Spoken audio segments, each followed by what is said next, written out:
So when we're talking about إِنَّمَا يَخْشَى اللَّهَ مِنْ عِبَادِهِ الْعُلَمَاء, and I reflect on this verse, I'm sat here thinking to myself, it says, do you not see that Allah Ta'ala has sent down waters from the heavens? Is Allah Ta'ala not asking us to consider and reflect the water cycle? Are you not being asked to think about how incredibly waters are picked up from the seas? And although it seems a simple thing, waters are picked up from the seas. And those seas are carried through evaporation, the waters carried upwards into the skies, where the temperature is okay for them to form as clouds. And this is now very, very significant, because Allah Ta'ala keeps saying to you, my winds, the winds are a glad tiding for you. You'd only understand that if you've considered the water cycle. Because if you didn't have wind, the clouds on top of the seas would stay on the seas. Who would push your clouds to the barren lands? Or who would take those clouds away for you? And Allah Ta'ala has got these constant winds running for you. And these winds will push forward those clouds away from the seas onto the barren lands. And when they are over a barren land, not by chance, but by design, when they're over a barren land, they can't hold on as clouds anymore, and they start to dispense and disperse water. And that water, which you've never ever thought about, is coming from the ground, going up, being carried thousands of miles, and then comes crashing back down again. So what is Allah Ta'ala saying to you? He's saying, well, look, go out and study the water cycle.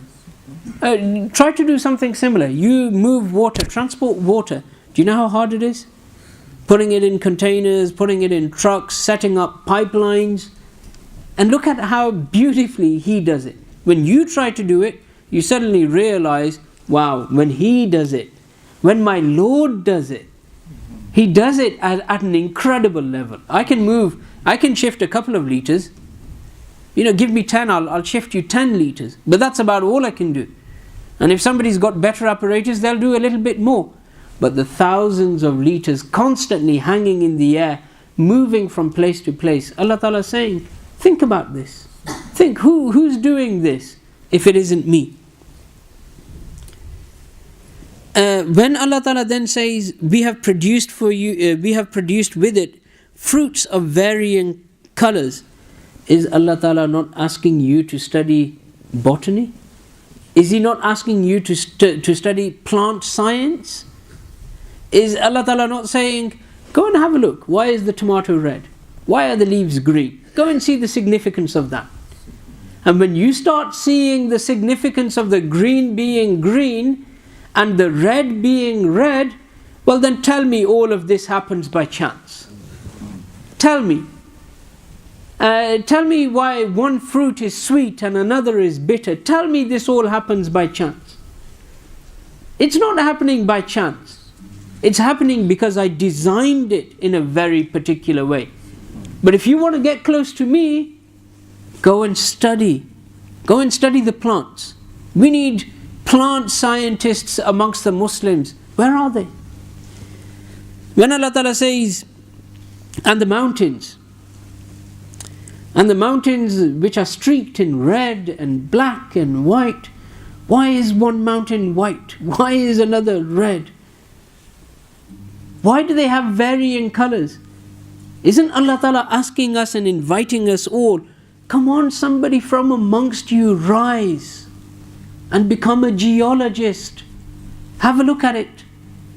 Have a look at the sort of grounds where that mountain material came from. Have a look at how long the volcanoes around it have been active or inactive. And then ask yourself, is this all happening by chance? Or is it that there is a supreme designer of all things? Allah Ta'ala goes on in the next verse and says, from amongst the people and the animals, they vary in colors and they vary in forms. And here Allah Ta'ala says, and the scholars from amongst the people fear Allah Ta'ala. You see, because they have a relationship with Allah Ta'ala. They have a genuine relationship. They've actually looked into it. You know this, when Allah Ta'ala says, look at your different skin colors, is it by chance? Do you know the pigmentation in your skins? We're darker skinned, but this protects us. You see, look, we live in hot countries. Allah Ta'ala has given us skin to be able to cope with that. We've got the correct pigmentation within us. People who are Caucasian, they struggle when the sun is out. They suffer from skin burn. We don't suffer from skin burn. You know, if they're out in the light for too long, because they're not designed for warmer climates or hotter countries. We are designed for that. Is this a pure chance thing? Is this a pure chance thing that the ones who live in hotter countries have got the correct amount of pigmentation to be able to deal with that amount of sunlight? Or is this just nature's selection? Right? It's actually much deeper than just that. Isn't Allah Ta'ala saying, come on, rise from amongst you. Who is going to be the biologist? Who's going to study the biology from your people? And the animals. And I want to prove to you that the Quran works at every single level. I've got two examples. One which is at a very technical example. One which is a very simple example. Because the Quran speaks to everybody. It really does. It speaks to every single level of person that lives. For the Bedouin, the Quran speaks to him. And for the doctor, the Quran speaks to him. So the Quran is for the Bedouin, you see. He revealed it for the Bedouin and to the Bedouin. And he revealed it to the doctor for the doctor. And sometimes in the unremarkable, you find the most remarkable. And so, when Allah Ta'ala talks to the Bedouins, He says, I am your Lord. I'm Rabbul Mashriqe wa Rabbul Maghribe. You see, the Bedouin, he doesn't know any north and he doesn't know any south. All he knows is that the sun rises up from here, sets over here. All I know is my Mashriq and my Maghrib. Allah Ta'ala talks to him and says to him, you know me, I am Rabbul Mashriq, where the sun comes up from. I am Rabbul Maghrib, where the sun sets. I am that Lord. But there's somebody who's more intelligent than him.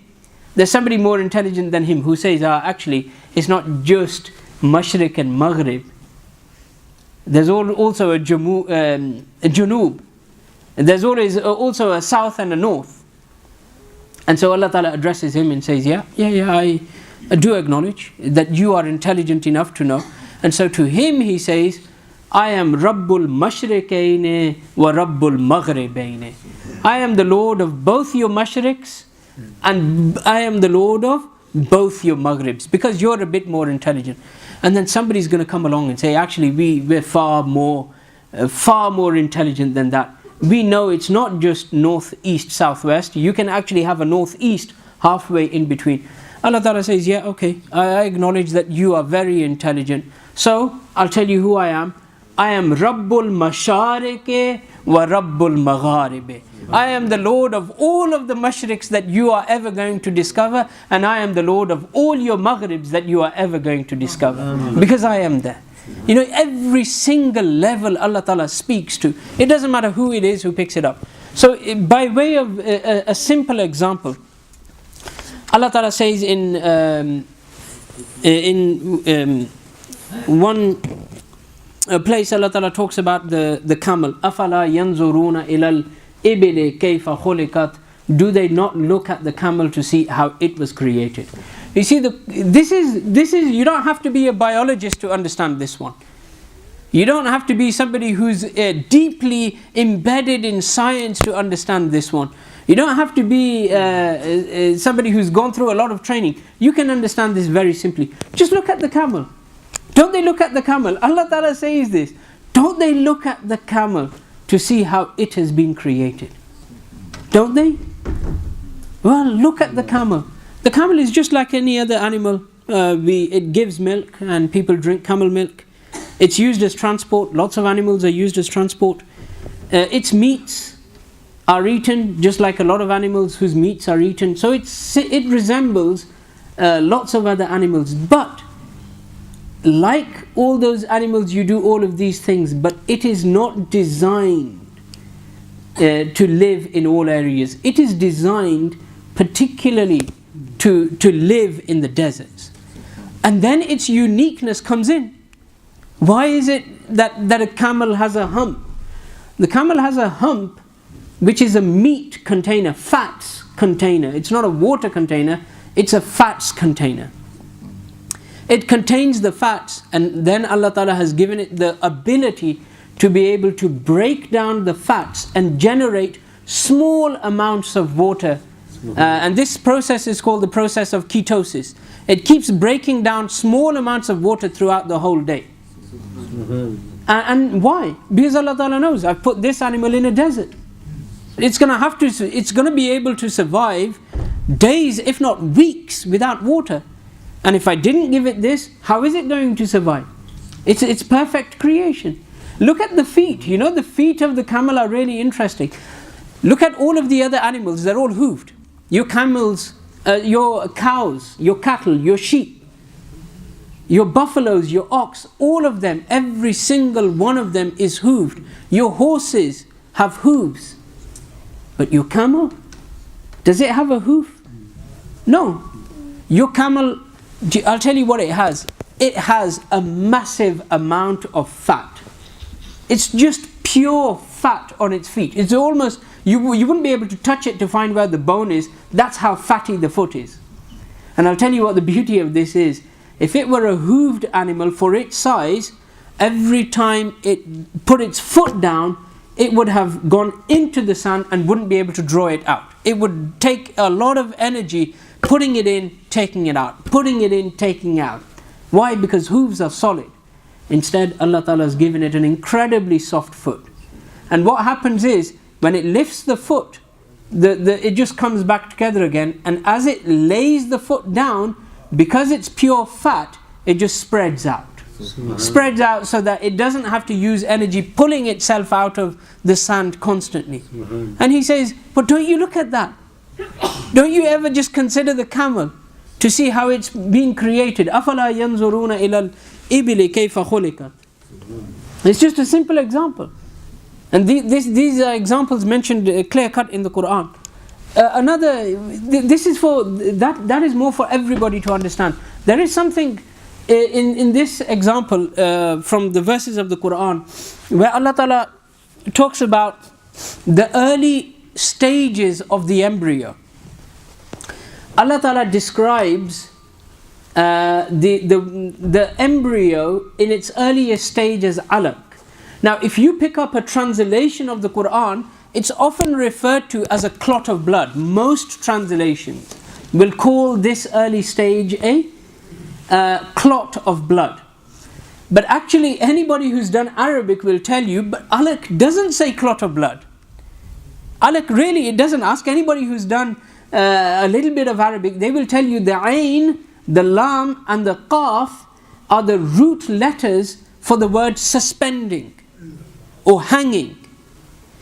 Allaka yu'alliku means to suspend or hang something off a ceiling, or it means to fasten something onto another.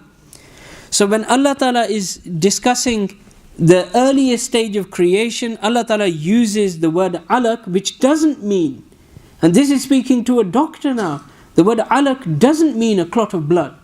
It actually means the suspended thing, the suspended embryo. And then when you eventually do discover the embryo, this is something we've only now just discovered. The embryo, when it starts off, it actually just starts off away from everything. But as soon as an embryo begins to develop, the first thing it does is it attaches itself to the uterus wall. So it becomes like a little spot on the uterus wall. So it clings and hangs on. And in fact, that clinging and that hanging on is what actually gives it life. Because that's what's later going to go on to become the cord. This is at its very earliest stage, it needs to be connected. And so unremarkably, Allah Ta'ala just talks about the alaq. خَلَقَ الْإِنسَانَ مِنْ عَلَقٍ. Allah Ta'ala created mankind from the alaq. And it's so simple. And it seems so unremarkable. But if you look into it, you think to yourself, wow, this is incredible.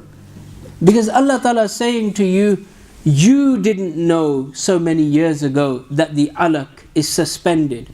But I told you because I revealed the Quran to you in Arabic. Because I set that in there for you to intellectually develop. You know, if anybody could have understood, if anybody was sensible and intelligent enough from the very beginning to have understood, they might have been able to tell us embryos actually attached to the uterus wall. Because the word embryo is being described as the word alaq in the verses of the Quran. You know, this is your creators, and he's saying, I do all of this. Why? Why would you doubt for one moment who is your creator? In other verses, there are countless examples. There are countless examples in the verses of the Quran. Like in one verse, Allah Ta'ala says, فَمَنْ يُرِدِ اللَّهُ أَنْ يَهْدِيَهُ يَشْرَحْ صَدْرَهُ لِلْإِسْلَامِ. When Allah Ta'ala wishes to guide somebody, He opens up his understanding, opens up his heart to Islam. But, and again this seems, it's such an unseeming verse. Allah Ta'ala says, and whosoever Allah Ta'ala chooses to neglect, He tightens his chest. And look at the description. Allah Ta'ala says, He tightens his chest like a man ascending upwards through the skies. He said, I can tell you the experience. When you read an ayat to a kafir and he doesn't want to believe, it's like you taking him up through the skies. And as he goes up through the skies, it gets thinner and thinner and he can't breathe. And it feels like his chest is being squeezed in and there's no oxygen for him as he goes up through the skies. And there's going to come a point where he begins to choke. And Allah Ta'ala is describing to you the disbeliever, and He says, and it's such an unseeming verse. Such an unseeming verse. It's just talking about disbelievers, and it says if you read the ayat to them, I'll tell you how they feel. It's like somebody going up through the skies. And see as he begins to choke. See as his chest becomes tight and he can't breathe. But this is how the kafir feels when you recite verses onto him. And then Allah Ta'ala is going to, in the next few verses, say, well, are you still going to deny me after this? Who 1400 years ago was ascending high up enough to know that at that altitude you don't have oxygen? Nobody was ascending. These are things we've only just discovered now. You know, right? It's not just going upwards, it's going downwards. It's going downwards into the sea. In another verse, we haven't got too much time, so I'm going to read to you just the English. Just look at the English. Again, Allah Ta'ala is talking about the disbeliever, and again, it's a verse that you would read without even thinking about it. Allah Ta'ala says, He talks about the darkness of the darkest seas. He says, where waves are covered by waves, and waves covering those waves, layers of darkness upon layers of darkness. And then Allah Ta'ala describes, when a man holds out his hand right before his nose, he is unable to see it. You know, in oceanology, for a long time, everybody assumed that water is opaque. No matter how deep you go into the sea, you'd still see something. Nobody had understood this idea that if you went deep into the sea, you enter an utter state of blackness. Not darkness, blackness. And Allah Ta'ala is saying to you, if He's describing to you the disbelievers. He said some people are so bad as disbelievers that they're blind. And again, these are it's in the verses. He says they're blind. And he gave the example here like of a man being in the darkest sea. You see, in that utter darkness, if you held out your hand right in front of you, in front of your nose, in that blackness you still wouldn't see it. You won't see it. And He says this is what the disbelievers are like at times. That you can hold out the evidence right in front of their face, but they still won't see it. And why? Because it's an evidence, but they don't want to see the evidence. And so it's their blindness. And I'll tell you what's interesting, in oceanology, they've recently discovered why there's darkness down there. They've said actually there's layers in the water. And they've actually just take a moment and go and just look at how they described it. They said there's layers, and the problem is, as the light is coming through the water, a layer of water takes out the yellow in it, and then a layer of water takes out the red in it, and the layer of water takes out the grey in it, until you come to a point where every single colour has been taken through the layer after layer after layer. And then it dawns on you when you read that, my Lord was saying to me, my Lord, how so incredibly did he say, Mawjun min fawqihi mawj. He said, you see, you don't understand the sea, but I know how I created it. I created waves. And what I did, on top of those, I put waves. And on top of those, I put waves. You might even say, in the verses, you might even say, I've created layers upon layers upon layers.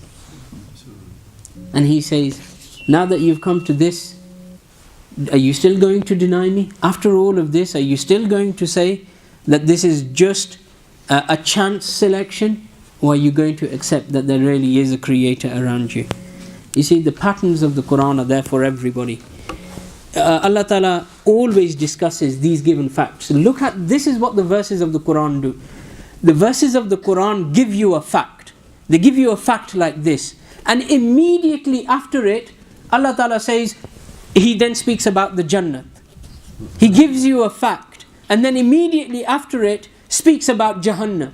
He speaks about punishments. He speaks about rewards. And He says, look, O people, how can you accept one part of it because you now consider it to be fact and deny the next part that says, I've created a Jannah for you? How can you accept one part of it as fact, and then when I say to you, I'm going to punish you in Jahannam, you suddenly say, oh, Jahannam doesn't exist. So what are you going to become? Like the people who take a part of the Quran or the part of their scriptures and deny. أَفَتَعْهُذُونَ بِبَعْدٍ وَتَكْفُرُونَ بِبَعْدٍ? Are you going to take a part and are you going to deny a part?